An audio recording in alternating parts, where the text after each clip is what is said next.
नमस्कार साथियों, आइए मीरा की चौपाल में इसलिए जरूरत पड़ गई दवा छिड़काव। रोग फैला है गांव में, इसलिए दवा के लिए। अरे सब लोग बहन जी बड़ा बीमार है।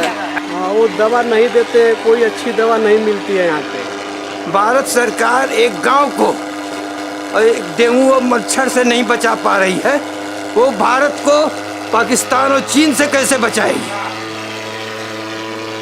नमस्कार, मैं मीरा जाटो खबर लहरिया संपादक हूँ। आज मैं बनारस जिला के धौरहरा गांव में बैठी हूँ, मीरा की चौपाल लगाई हुई हूँ। यहाँ पर आज हम कुछ चर्चा करने वाले हैं गांव वालों के साथ में। गांव वालों के अनुसार यहाँ पर कई तरह की बीमारियां फैली हुई हैं। तो क्या बीमारियां हैं, आज हम इस खुले मंच में चर्चा करने वाले हैं। तो हमारे साथ हैं एक अध्यापक जी हैं और सामाजिक कार्यकर्ता हैं, प्रधान जी हैं, आंगनवाड़ी हैं और आशाएं हैं। तो हम आगे इनसे कुछ सवाल करेंगे और फिर उन सवालों का जवाब हम आपको आगे लोगों से मिलता रहेगा। आप क्या बताना चाह रहे थे, आपके घर में कोई सी को बीमारी थी? जी, मेरे माताजी को थी और 2-4 दिन से उनको बुखार आ रहा था। दवा बाजार से चल रही थी।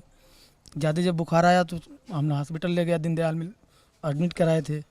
2-3 दिन भर्ती कराने के बाद ठीक ठाक थी। उसके बाद प्रॉब्लम उनको जास्ती बढ़ गई, वहाँ पर उनका एक्सपायर हो गया। कब हुआ था? 22 तारीख को। कौन सी महीना, कौन सा अगले महीना था, अगस्त में। अगस्त में। तो कैसे पता चला कि क्या बीमारी है उनको? रिपोर्ट से मालूम चली थी। क्या हो गया है? डेंगू, मलेरिया, टाइफाइड बुखार, और डॉक्टर साहब हमें इलाज करा रहे हैं, अभी दवा चल रहा है। कहाँ पे इलाज चल रहा है? यही बाजार में। कब से बीमार है? उनका होगा साहब 15-16 दिन होगा। कितना बड़ा लड़का है? मजे का है। कितने साल के होंगे? अरे तो वो 20-22-25 साल का है। भाग घर में बला दिन का। अच्छा, तो डॉक्टर ने बताया कि उसको डेंगू है? हाँ, 3 दिन जात, एक जात तो जानो, कल की जानो है करा देंगे। बुखार आयल बा, हाथ गोड़ टूटत बा, और का हुआ? तो कहाँ दिखाया था? कादीपुर का डॉक्टर उन्हीं के देखो, प्राइवेट डॉक्टर को? प्राइवेट। तो दवा दिया है? उन्होंने टाइफाइड बताया है, डेंगू बताया है? जांच करवाई है? हाँ। बोतल भी चढ़ी थी? हाँ, बोतल भी चढ़ी। कितनी बोतलें चढ़ी थी? 3, अरे आज चौथा चढ़ी। तो नाले की वजह से ही ये बीमारी हो रही है? नाले के पानी की हिल्ला की वजह से।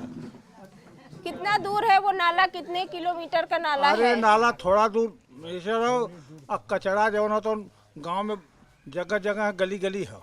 नाले में बहुत ही विकराल गंदगी है। तो किस तरह की गंदगी है? आप चलिए मौके पर हम दिखावें आपको कि क्या गंदगी है उसमें। तो गंदगी कहाँ से आती? गांव वाले ही तो करते होंगे? गांव वाले तो करते ही है। गांव का पानी आता है, गांव का गोबर आता है, और गांव में जो न तो घर में जो कचरा है वो नाले में फेंका जाता है।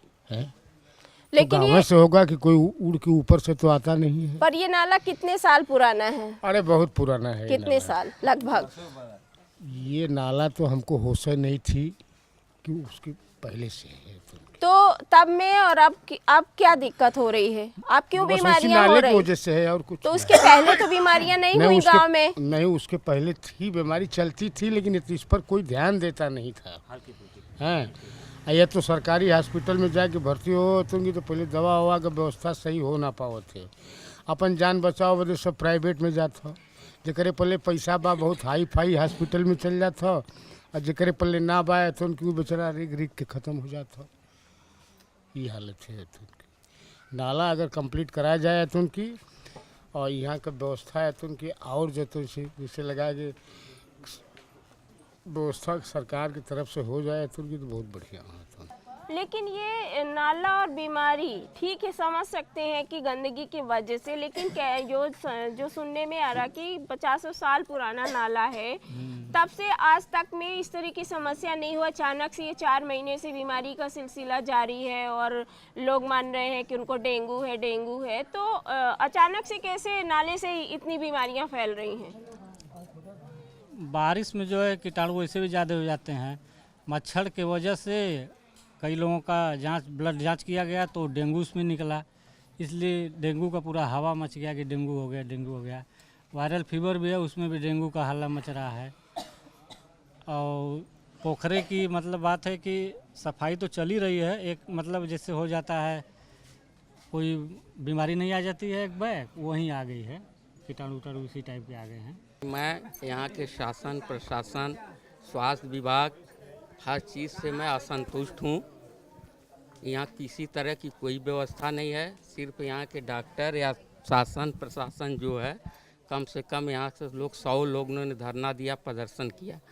डीएम से शिकायत गई, सीएमओ को शिकायत गई, सीएमएस को कहा गया, लेकिन आज तक कोई, सिर्फ अगर यहाँ गांव पर हो रहा है तो धुआं उड़ाया जा रहा है, उससे कोई फायदा नहीं है। धरना प्रदर्शन कब किया था? अरे हो गया 15 मिनट, अरे 15 दिन पहले भी किया गया था। कम से गांव के जो वरिष्ठ लोग हैं, नेता हैं, विधायक हैं, एमपी हैं, सबसे कहा गया, जिला पंचायत अध्यक्ष से कहा गया, ब्लॉक प्रमुख से कहा गया, सबके नॉलेज में, यहाँ तक कि योगी और मोदी के भी नॉलेज में है धौरहरा गाँव के बारे में। तो आदमी जो कमजोर है वो तो ऐसे ही घबरा जा रहा है। किस तरह के प्रश्न पूछे जा रहे हैं? जैसे कि क्या है आपको, तो ये बोला बुखार है, तो जाओ दवा ले लो। सरकारी में गए हॉस्पिटल में, तो वहाँ आज डॉक्टर साहब नहीं आए हैं, जाओ वहाँ पर्ची कटा लो, पर्ची वाला नहीं आया है। तो अगर एक आया है तो एक नहीं आया है, तो जाओ कल आना, दवा ले लेना। आज नहीं कोई उपलब्ध है, तो वो आदमी परेशान होकर घर चला आ रहा है। तो जब प्राइवेट में दिखा रहा है तो लोग कह रहे हैं ज़्यादा है, तो वो अपना कहीं से ऋण कर्ज लेके वो अपना जान बचाने के लिए भाग रहा है प्राइवेट में, और प्राइवेट वाले पैसा ले रहे हैं। तो इस चीज़ को गवर्नमेंट को चेतना चाहिए कि कम से कम जो लोगों का पैसा जा रहा है फालतू, हम इतनी बड़ी योजना चला रहे हैं, तो वो ज़मीन पर क्यों नहीं आ रही है। तो एक प्रधान होने के नाते आपने किस तरह की गांव में व्यवस्था करवाई है कि रोग फैले ना? पूरा ये हो रहा है, पूरा धुआं छिड़काया जा रहा है, छिड़काव किया जा रहा है, गैस धुआं का छिड़काव किया जा रहा है, और पूरा मशीन द्वारा कीटनाशक दवाइयाँ छिड़काव की जा रही है। यही सब छिड़काव किया जा रहा है, ब्लीचिंग पाउडर का छिड़काव किया जा रहा है। कौन सी दवा आप बांटते हो? अगर ऐसी बीमारियों के आपको लक्षण दिखाई दे रहे हैं तो क्या उपाय बताते हो आप? वही साफ सफाई के विषय में मच्छरदानी लगाकर सोइए, और घर अगल बगल साफ सुथरा रखिए। वही बुखार, हाँ, पैरासीटामॉल जनरली मिलता है, वही पैरासीटामॉल थोड़ा बहुत रहता है तो मरीजों को दे देते हैं तत्काल में। उसके बाद उसको हॉस्पिटल भेज देते हैं हम लोग। लगभग 75% लोग इस समय टाइफाइड, मलेरिया और डेंगू से ग्रसित हैं, और जिसको भी हो रहा है वो 15 दिन 1 महीना से पहले ठीक तो नहीं हो रहा है। कितना भी दवा कर रहा है, बुखार सही हो रहा है, फिर आ रहा है, सही हो रहा है, फिर आ रहा है, और सभी लोग जाके लगभग दीनदयाल हॉस्पिटल में एडमिट हो रहे हैं, तभी जाके सही हो रहे हैं, और ऐसे घर में नहीं ठीक हो पा रहे हैं। मैंने बहुत लोगों से सुना दीनदयाल हॉस्पिटल में ही लोग जा रहे हैं, तो क्या कारण है कि उसी हॉस्पिटल में दवा हो रही है उनकी? प्राइवेट में भी जा रहे हैं, वहाँ सुविधाएं मिल रही हैं, और आमदनी कम है, गांव के लोग हैं, तो इसलिए वो लोग सरकारी में ज़्यादा जा रहे हैं। प्राइवेट में जाएंगे ज़्यादा पैसा लगेगा, इसलिए लोग दीनदयाल ही जा रहे हैं।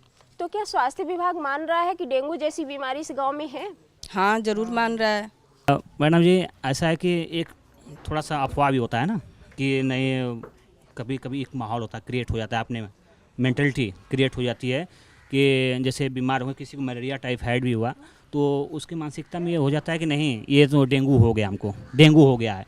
लेकिन आप रिपोर्ट लेंगे दीनदयाल से लें या प्राइवेट हॉस्पिटल से लें, तो आप देखेंगे 10-15% डेंगू के मरीज हो सकते हैं, उसमें पूरा डेंगू नहीं होता, पूरा नहीं होता। हाँ, प्लेटलेट्स घट जाता है ज़रूर, ये एक रहस्यमयी बीमारी, और डॉक्टर भी बोलते हैं कि पूरा डेंगू का प्रूफ भी नहीं है किसी के पास, लेकिन 15% है डेंगू का सिस्टम, ये है, लेकिन हर बीमारी डेंगू नहीं होती है। मैं पहले सुनता था डेंगू का रोग होता था तो बहुत हल्के में लेता था, जब मुझे हुआ तो पता चला डेंगू का रोग क्या है। अब मैं ये बता दूं, ये मई 18 के लास्ट वीक से गांव में इफेक्टिव है। मई लास्ट में जयप्रकाश पांडे जी हैं, जो सांसद के प्रतिनिधि भी हैं, उनकी पत्नी को हुआ था पहली बार, और वो BHU ले गए तो किसी तरह ठीक हो गई। इसके बाद फिर मुझको हुआ, मेरे बाद हम लोग पहले अनजान थे कि नहीं कोई डेंगू रोग है या क्या है। जब जांच हुआ तो पता चला, फिर धीरे धीरे कुछ लोगों को हुआ तो उनकी भी पॉजिटिव रिपोर्ट आई डेंगू की। इसके बाद धीरे धीरे बढ़ता गया, आज स्थिति 4 महीने हो गया, ये है हज़ारों लोग बीमार हो चुके हैं मैम। और इसका डेंगू का गाँव में बीमारी का असर ये है कि यहाँ के मार्केट पर असर पड़ा है, यहाँ के बच्चों की शिक्षा पर असर पड़ा है, प्रतियोगी बच्चों के ऊपर पड़ा है। यहाँ से गांव के लोग पलायन कर गए हैं। किसी किसी घर में पूरे लोग बीमार पड़ गए हैं। उनके नात रिश्तेदार यहाँ उनकी हेल्प करने के लिए नहीं आ रहे हैं कि हमको भी हो जाएगा मैम। तो मैंने सभी पत्रकार बंधुओं से बात किया और एक वीडियो क्लिप बना करके गांव के डेली रिपोर्ट देता रहा। तो करीब 18-20 जून से लेकर के और 18-20 जुलाई तक डेली पेपर में निकला है। आप चाहे अमर उजाला हो, दैनिक जागरण हो, कोई भी पेपर आप मंगा के देख लीजिए, सब में निकला है और सबके नाम बाकायदे निकले हैं। और लगभग उसमें 70% लोगों को डेंगू की पुष्टि हुई है। और इस बीच जब निकला तो प्रशासन के लोग यहाँ भागे आए। उन लोगों ने कहा, जांच किए, बोले वायरल फीवर है, 1 हफ्ते में ठीक हो जाएगा, इसकी कोई चिंता करने की बात नहीं है। और जांच में क्या लाए, यहाँ केवल बहुत करते थे शुगर की, बीपी की जांच करते थे और जो दवा देते थे वह नाकाफ़ी साबित थी, नाकामयाब साबित होती थी। ये स्थिति है मैम। यहाँ अब तक 7-8 लोगों की मौत हो चुकी है। मैं उनका नाम लिख करके आया हूँ। यहाँ की स्थानीय जो चिकित्सा विभाग की, स्वास्थ्य विभाग की इकाई है, वह जो है उस पर लिपा पोती करती है, जाके झूठी रिपोर्ट देती है कि उनकी जो है शुगर से मरीज मौत हो गई, उनको जो है हार्ट अटैक हो गया। ये गलत रिपोर्ट दी जाती है। सबका प्रूफ क्या है आपके पास कि डेंगू की ही वजह से वो लोग खत्म मैम सरकारी में जाने प्रूफ दे नहीं रहे हैं, पहली बात। और हाँ, डेट रिपोर्ट है। और इसके बाद जो है मुझे डेंगू हुआ है, मेरे पास रिपोर्ट है। मैं 40-50 लोगों का रिपोर्ट रखा हूँ, वो रिपोर्ट मेरे पास है, मैं आपको दे दूंगा। तो इससे तो मानेंगे डेंगू है कि नहीं है। आपका मानना है कि स्वास्थ्य विभाग की तरफ से किसी भी तरह की सुविधाएं नहीं दी जा रही मैंने उनसे कहा कि यहाँ कैंप लगाइए, एक रेगुलर जो कि डेंगू के स्पेशलिस्ट हो, मलेरिया के स्पेशलिस्ट हो, वो यहाँ रहे। अगर कैंप लगा भी दिया जाएगा तो क्या डेंगू की बीमारी खत्म हो जाएगी? खत्म नहीं होगी। अगर उससे नहीं होता है मैम तो इसके लिए शासन को लिखे। तो कुल मिलाकर अगर हम देखें तो मास्टर साहब की बात से और जो लोगों से चर्चा निकल कर आई है कि तो बीमारी क्यों फैली है, इसके लिए तो सरकार ही जिम्मेदार है। क्योंकि अगर 5 महीने से बीमारी फैली है गांव में और बीमारी नहीं ख़त्म हो रही है तो स्वास्थ्य विभाग को कुछ ना कुछ तो लेना, अपनी जवाबदेही देना ही चाहिए कि आखिर है ये बीमारी हो क्यों रही है। और इस खुले मंच में आप लोगों ने अपनी बात को रखा है और हम इस चौपाल को यहीं पर समाप्त करते हैं। नमस्कार और आप सबका बहुत बहुत धन्यवाद।